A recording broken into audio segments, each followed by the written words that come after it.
আপনি কি স্বঘোষিত বোকা বলতে চাইছেন? আমি অ্যাকচুয়ালি বোকা। একটি প্রশ্ন আপনাকে কোটিবার শুনতে হয়েছে, আপনার কপালের কাটা দাগটা আসলে কিভাবে হয়েছিল? রেবেল ছিলাম না। থাকে না কিছু বাচ্চা খেলতে খেলতে ধুপধাপ পড়ে যায়, তো আমি ওরকম ছিলাম। খেলতাম কম, পড়ে যেতাম বেশি। ওকে। তো শুধু কপালে দাগ না, আমার এখানেও 5টা স্টিচ আছে ভেতরে।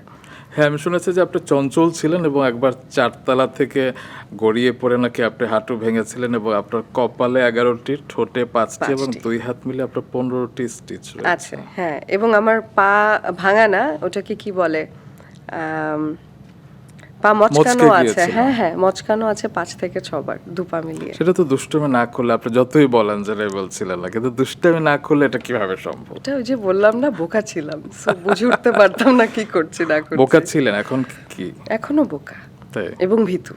মানে আপনি কি স্বঘোষিত বোকা বলতে চাইছেন? আমি অ্যাকচুয়ালি বোকা। স্বঘোষিত মানে হয় না যে